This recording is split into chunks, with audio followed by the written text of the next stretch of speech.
மறைக்கப்பட்ட உண்மைகளை வெளிச்சத்திற்கு கொண்டுவரும் உங்கள் மக்கள் வெளிச்ச செய்திகள். வணக்கம். புதுச்சேரி திருபுவனைப்பாளையம் பாலாஜி நகரில் ரூபாய் 34 லட்சம் செலவில் உட்புற சாலைகளுக்கு கருங்கல் சாலை அமைக்கும் பணியை அங்காளன் எம்எல்ஏ நேற்று தொடங்கி வைத்தார். புதுச்சேரி திருபுவனை சட்டமன்ற உறுப்பினர் தொகுதி மேம்பாட்டு நிதியின் கீழ் திருபுவனைப்பாளையம் பாலாஜி நகரின் உட்புற சாலைகளுக்கு ரூபாய் 34 லட்சம் செலவில் கருங்கல் சாலை அமைக்கும் பணிக்கான பூமி பூஜை விழா நேற்று நடந்தது.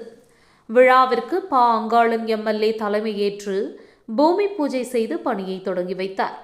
விழாவிற்கு மன்னாடிப்பட்டு கொம்பியூன் பஞ்சாயத்து ஆணையர் வே எழில்ராஜன் முன்னிலை வகித்தார்.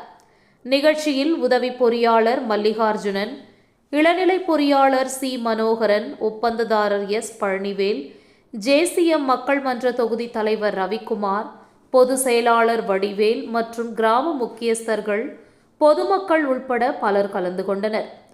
எம்எல்ஏ விழாக்கு பாராட்டு. விழாவில் திருபுவனைப்பாளையம் பகுதியில் சாலை வசதி, குடிநீர், ஆழ்குழாய் கிணறு, மின்விளக்கு வசதி, கழிவுநீர் வாய்க்கால் வசதி உள்ளிட்ட அடிப்படை வசதிகளை ஏற்படுத்தி கொடுத்த தொகுதி எம்எல்ஏ அங்காளனுக்கு அப்பகுதி மக்கள் வடிவேல் தலைமையில் பட்டாசு வெடித்து, ஆளுயர ரோஜா பூமாலை மற்றும் பொன்னாடைகள் அணிவித்து பாராட்டி வாழ்த்து தெரிவித்தனர். நன்றி.